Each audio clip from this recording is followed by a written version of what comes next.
Every rainy season, the waters rise, breaching the walls of our neighborhoods and swallowing streets whole.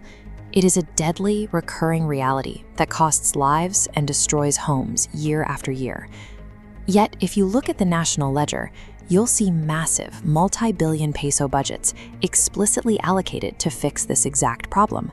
The state pays for vast networks of heavy construction and concrete piping to keep us dry. When those pipes fail and the floodwaters still come, you have to ask where all that money actually went.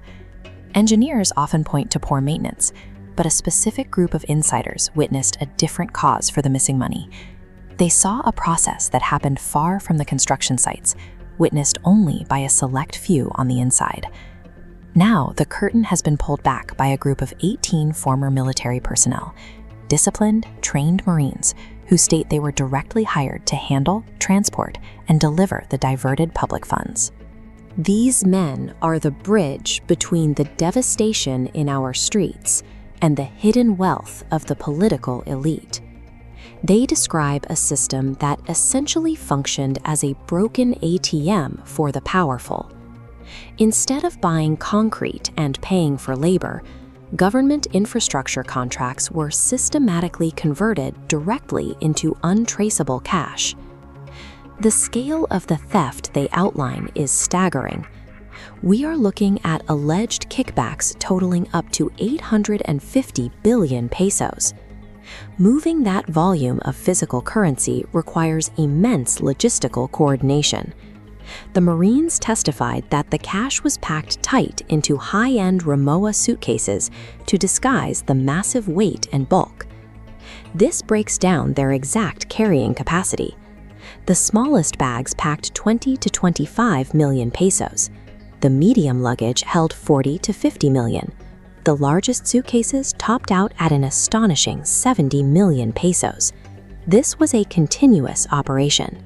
The whistleblowers claim they executed these deliveries up to 3 times a week, driving convoys of up to 20 suitcases at a time directly into the private residences, townhousings, and basements of the nation's most powerful politicians.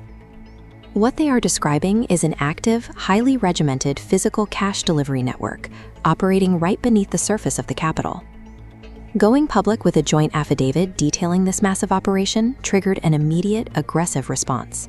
When the whistleblowers attempted to testify at a scheduled Senate Blue Ribbon Committee hearing, they were met with heavy police barricades.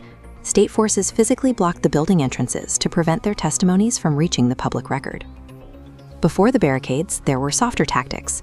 The soldiers testified they were offered 50,000 pesos in cash and brand new iPhone 16s, specifically to replace their old phones and wipe the iCloud evidence of their deliveries. When the bribes failed, the state weaponized its own investigation agencies. National investigative bodies subpoenaed the soldiers, pulling them into custodial interrogations, where they were allegedly pressured to sign retractions without their legal counsel present. The state effectively mobilized its resources to interrogate the messengers. By targeting the soldiers instead of the missing billions, the investigation machinery became an active tool for suppression. There is a bitter irony in who ends up holding the bag. The men hauling hundreds of millions of pesos through the city did not share in the wealth they delivered. While delivering absolute fortunes, the whistleblowers themselves lived in stark poverty. In the hearings, they described surviving on canned sardines and having to crowdfund a mere 30,000 pesos to cover a wife's hospital bill or to buy a coffin when one of their fathers passed away. The Marines detailed how kickbacks were used to pay for luxury accommodations of international investigators flying into the country to assess the government. The very people tasked with examining the state were reportedly staying in rooms funded by the money being investigated.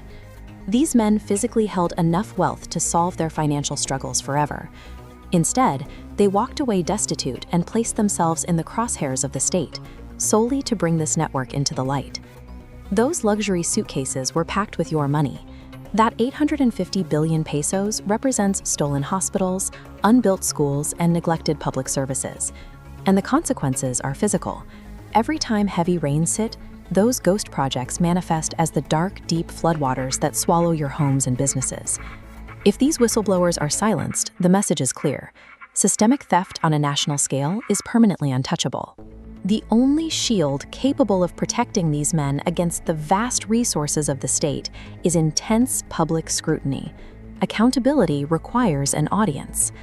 The survival of the truth relies entirely on your refusal to look away. Follow the story, share the evidence, and demand the answers these whistleblowers risked everything to give us.